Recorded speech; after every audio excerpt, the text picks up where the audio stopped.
Saya kira ini hebatnya Mas Anies Rashid Baswedan, ya, ketika beliau tahu ada dinamika, beliau meminta masukan arahan, tetapi memang arahan dan masukan kepada beliau adalah menunjukkan bahwa tetap koalisi ini solid, ya, dan insya Allah juga dalam pertemuan ini kami dari PKS ingin menyampaikan bahwa konsisten apapun rayuan, godaan yang disampaikan oleh siapapun, Musyawarah Majelis Syuro PKS ke-8 memang sudah memutuskan Mas Anies Rashid Baswedan sebagai calon Presiden Republik Indonesia yang didukung oleh Partai Keadilan Sejahtera.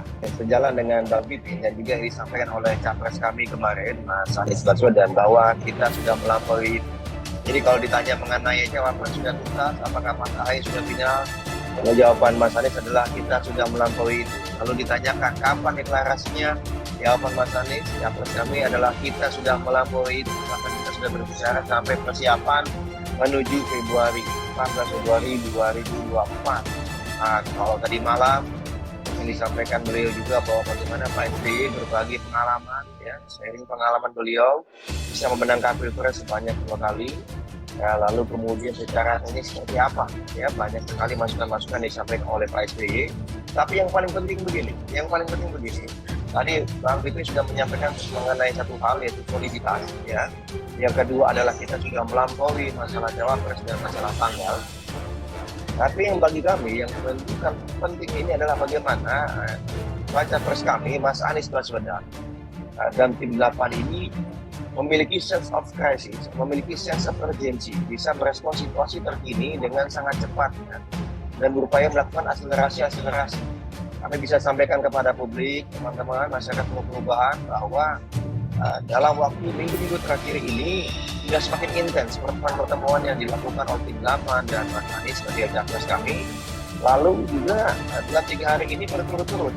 Jadi sebagaimana yang sudah selalu kami sampaikan bahwa PKS insya Allah sam'an wa ta'atan, kita taat dengan piagam koalisi bahwa yang menentukan cawapres adalah Mas Anies Baswedan.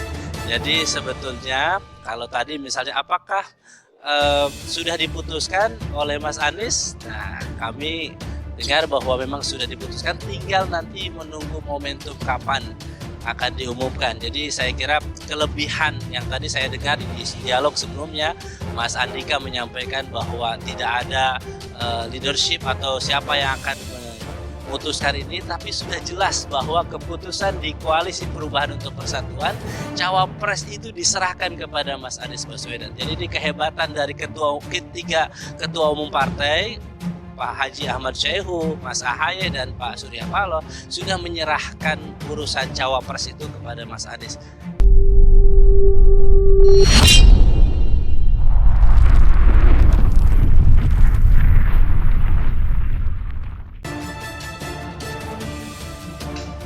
Gagasan Anies Baswedan baca pres Koalisi Perubahan, arah bangsa perubahan Indonesia pasca pemilu 2024.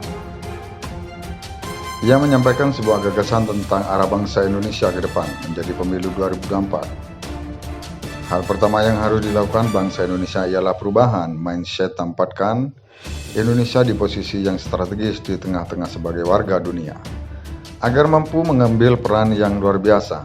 Potensi geopolitik 80%, kebutuhan energi di Asia Timur ada dalam pengaruh posisi strategis Indonesia karena memiliki 3 core point yaitu selat-selat yang strategis. Ketika Indonesia stabil, maka kondisi ekonomi Asia Timur relatif stabil. Jika Indonesia tidak stabil, maka efeknya ke dunia. Proses maritim juga demikian. Lebih dari 50.000 kapal besar melintasi Selat Malaka setiap tahun, dan kompetisi global memperhitungkan Indonesia di Asia Tenggara. Generasi masa depan Indonesia harus menyadari dirinya sebagai pemain global, bukan pemain lokal. Oleh karena itu, masalah di dalam negeri harus diselesaikan. Indonesia maju bukan hanya dalam konteks domestik, tapi juga dalam konteks global. Artinya harus hebat di dalam negeri untuk bisa menjadi warga dunia yang mempengaruhi. Fase penting telah dilewati Indonesia di tahun 1928 saat memutuskan bahasa Indonesia menjadi bahasa persatuan, mendeklarasikan bangsa Indonesia dan menyatakan tumpah darah dan tanah air Indonesia. Tanpa bahasa persatuan, Indonesia akan lemah. Uniknya, sekalipun bahasa persatuan Indonesia identitasnya, primordialnya tidak hilang. Bahasa Sunda, Jawa, Batak, Minang tetap eksis. Indonesia bukan negara percampuran, tapi persenyawaan. Persenyawaan itu bersatunya dua unsur atau lebih membentuk unsur baru yang menjadi pembeda dan memperkuat. Ia menyampaikan sebuah gagasan tentang arah bangsa Indonesia ke depan menjadi pemilu 2024. Hal pertama yang harus dilakukan bangsa Indonesia ialah perubahan mindset, tempatkan Indonesia di posisi yang strategis di tengah-tengah sebagai warga dunia, agar mampu mengambil peran yang luar biasa. Potensi geopolitik 80%, kebutuhan energi di Asia Timur ada dalam pengaruh posisi strategis Indonesia karena memiliki 3 core point yaitu selat-selat yang strategis. Ketika Indonesia stabil, maka kondisi ekonomi Asia Timur relatif stabil. Jika Indonesia tidak stabil, maka efeknya ke dunia. Proses maritim juga demikian. Lebih dari 50.000 kapal besar melintasi Selat Malaka setiap tahun, dan kompetisi global memperhitungkan Indonesia di Asia Tenggara. Generasi masa depan Indonesia harus menyadari dirinya sebagai pemain global, bukan pemain lokal.